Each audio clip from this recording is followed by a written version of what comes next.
The class of 2021, no doubt, facing huge hurdles leading up to those final exams and what brought an end to their schooling journey. Equal Education says rotational timetables having a massive impact, wanting them scrapped.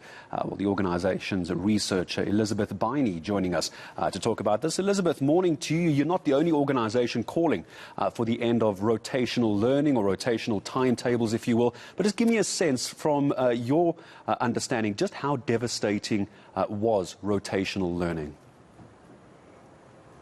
Well, good morning and thanks for having me. So for us, rotational timetabling is something that was a measure that was supposed to be temporary to sort of help the department navigate the COVID pandemic by protecting the school community and also ensuring continuation of learning, has become almost like the Achilles heel of the current problem we are seeing in our learning, teaching and learning. So what it does is that it disrupts the teaching and learning process. So learners are not able to retain the kind of knowledge that they are required properly, because we need to keep in mind that teaching, learning itself is not linear. So you don't learn one thing today and then you remember it forever. You need to keep consistently practicing it and to be able to retain the knowledge and to master it. So for the disruption that rotational timetable brings, being in school for 2 days in a week or 3 days in a week does not foster that kind of retention of knowledge, and it disrupts the entire process. So it makes it difficult for learners to actually retain knowledge and to perform at the capacity that is required.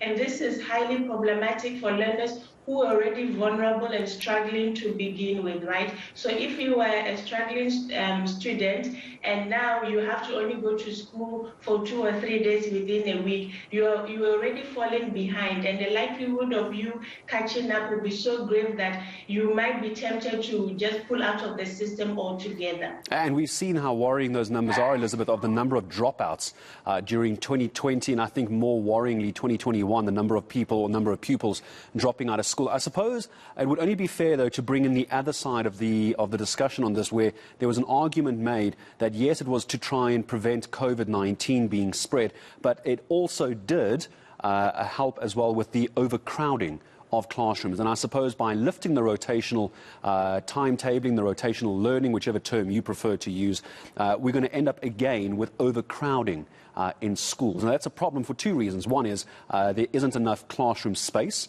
and as a result of that, we could see a surge of COVID-19, because overcrowding, even before COVID, was a problem, wasn't it? Yes. So our stance on this very topic is that the department cannot use the pandemic as an omnibus excuse for everything that is wrong within our education system. So overcrowding is a historical problem we've been facing in the sector. So something has to be done and something has to give. So there needs to be proper implementation, proper plans, proper implementations of the norms and standards for public school infrastructure, more investment into the education system to be able to eradicate these backlogs and historical infrastructure challenges, to make the school communities conducive to enable proper teaching and learning. So the argument that they cannot do away with rotational timetabling system because of the potential effect of overcrowding and the upsurge of COVID is not really something we buy into, and we reject it quite strongly, because the problems that we are facing now are historical. What has the department been doing up until the pandemic hit? And the pandemic now is highlighting really serious systematic issues that are in our system that we were supposed to have fixed way before 2020. Exactly right. These weren't problems that came out as a result of COVID-19. It was exacerbated by it. Very brief answer from you before I say goodbye, Elizabeth. The Democratic Alliance heading to court to compel the Education Department to open schools full-time again at full capacity. Do you believe Equal Education will be joining them in that court case, and do you support their court case?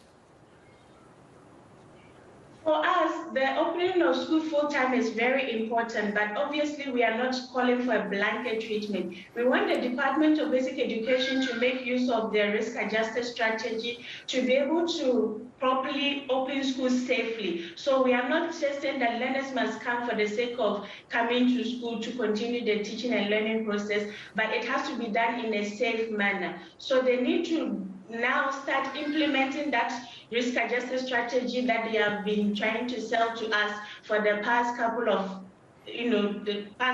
months, and so that the learners can come and we can try and recover some of the lost teaching and learning times that is really dealing a blow to our education system performance. Well, Elizabeth, I appreciate your time joining us this morning.